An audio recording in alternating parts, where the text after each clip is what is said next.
William Henry Harrison, the 9th President of the United States. William Henry Harrison did not seek the presidency as a philosopher or reformer. He sought it as a symbol. Long before he entered the White House, Harrison had carved his reputation into the American frontier, where the boundaries of the young republic were contested by native nations, foreign empires, and settlers pushing westward. Born on February 9, 1773, in Virginia, Harrison came from privilege. His father had signed the Declaration of Independence.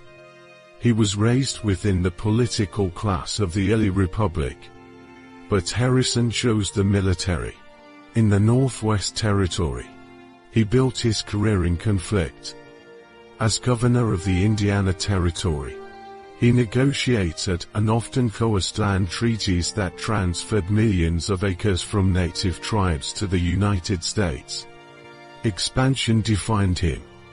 In 1811, at the Battle of Tippecanoe, Harrison led American forces against a native confederation inspired by Tecumseh's unled battle by Tenskwatawa. Known as the Prophet, the clash was brutal and unresolved in the moment.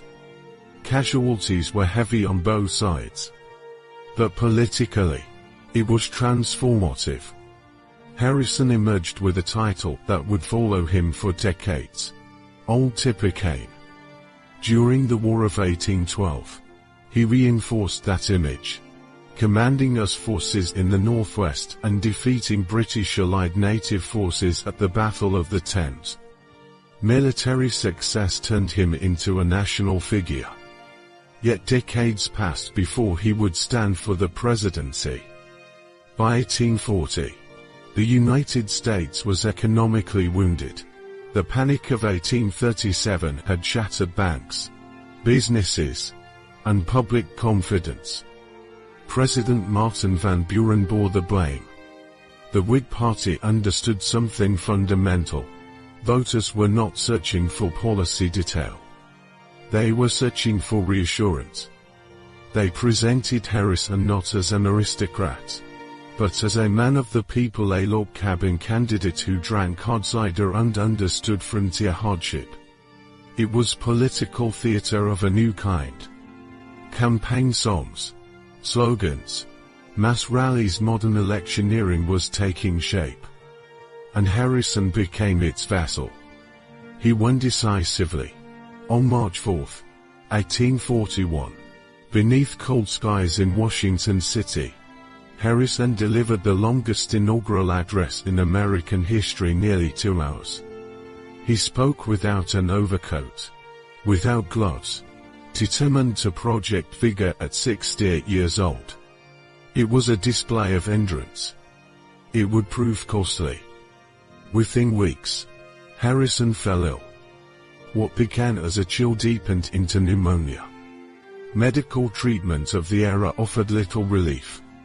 On April 4, 1841, just 31 days after taking the oath of office, William Henry Harrison died.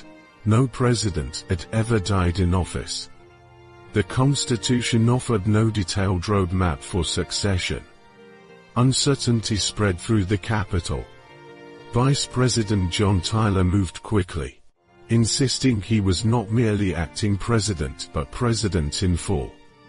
The decision was controversial, but it established a precedent that would shape the executive branch for generations. Harrison's presidency remains the shortest in American history. He signed no transformative legislation. He enacted no defining policy agenda. Yet his death forced the nation to confront a question more important than any speech. Is the presidency dependent on a man or sustained by an institution? In that moment of loss, the office endured. William Henry Harrison intended to embody strength and continuity. Instead, he became a turning point. His rise reflected the power of image in American politics. His death clarified the resilience of the Constitution. The experiment continued. and the nation now turned to a successor who would test party loyalty, executive power, and constitutional boundaries in ways few anticipated. Next, President John Tyler.